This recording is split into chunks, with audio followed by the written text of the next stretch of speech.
ಅಯೋಧ್ಯೆಯಲ್ಲಿ ರಾಮ ಮಂದಿರ ಉದ್ಘಾಟನೆಗೆ ಸಿದ್ಧವಾಗಿರೋದು ಒಂದ್ ಕಡೆ, ಆದರೆ ಕರ್ನಾಟಕದ ಮಟ್ಟಿಗೆ ಬಹಳ ಹೆಮ್ಮೆಯ ಸಂಗತಿ ಅಂದ್ರೆ ರಾಮಲಲ್ಲಾ ಮೂರ್ತಿ ತಯಾರು ಮಾಡಿದ್ದು ಕೂಡ ನಮ್ಮ ಮೈಸೂರಿನವರು, ಕರ್ನಾಟಕ ಮೂಲದ ಮೈಸೂರಿನವರು ಅನ್ನೋದು ಕನ್ನಡಿಗರ ಮಟ್ಟಿಗೆ ಹೆಮ್ಮೆಯ ಸಂಗತಿ ಆಗಿತ್ತು. ಆದ್ರೆ ಇನ್ನೂ ಕೂಡ ಕರ್ನಾಟಕದ ಪಾಲು ಬಹು ದೊಡ್ಡದಾಗಿದೆ. ಕಾರಣ ರಾಮ ಮಂದಿರ ಉದ್ಘಾಟನೆಯ ಆಹ್ವಾನ ಪತ್ರಿಕೆಯಲ್ಲಿರುವಂತಹ ಲೋಗೋ ಕೂಡ ಕಲಬುರಗಿಯದ್ದು ಅನ್ನುವಂತಹ ವಿಚಾರವನ್ನ ನಾವು ಗಮನಿಸಬೇಕಾಗುತ್ತೆ.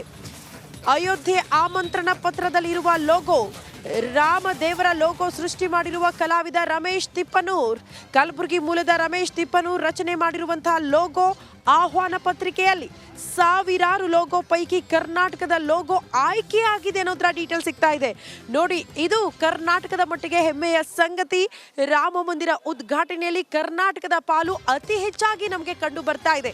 ಒಂದು ಕಡೆ ರಾಮಲಲ್ಲಾ ಮೂರ್ತಿಯೇ ಕರ್ನಾಟಕದ ಶಿಲ್ಪಿ ಕೆತ್ತಿರೋದು ಅನ್ನೋದು ಹೆಮ್ಮೆ ಪಡ್ತಾ ಇದ್ವಿ. ಬಟ್ ಈ ಸಂದರ್ಭದಲ್ಲಿ ಈ ಸಂಭ್ರಮದ ಕ್ಷಣಗಳಿಗೆ ಆಹ್ವಾನ ಕೊಡುವಂತಹ ಪತ್ರಿಕೆಯ ಲೋಗೋ ಕೂಡ, ಪತ್ರಿಕೆ ಮೇಲಿರುವಂತಹ ಲೋಗೋ ಕೂಡ ಕಲಬುರಗಿಯದ್ದು ಅನ್ನೋದು ಕೂಡ ಮತ್ತಷ್ಟು ಈ ಹೆಮ್ಮೆಯನ್ನ ದುಪ್ಪಟ್ಟು ಮಾಡ್ತಾ ಇದೆ, ಖುಷಿಯನ್ನ ದುಪ್ಪಟ್ಟು ಮಾಡ್ತಾ ಇದೆ. ರಾಮ ಮಂದಿರ ಉದ್ಘಾಟನೆಯ ಆಹ್ವಾನ ಪತ್ರಿಕೆಯ ಮೇಲೆ ಇರುವಂತಹ ಲೋಗೋ ಕಲಾವಿದ ರಮೇಶ್ ತಿಪ್ಪನೂರು ಸೃಷ್ಟಿ ಮಾಡಿದ್ದಾರೆ. ಇವರು ಮೂಲತಃ ಕಲಬುರಗಿಯವರು ಅನ್ನೋದ್ರ ಡೀಟೇಲ್ ಸಿಗ್ತಾ ಇದೆ.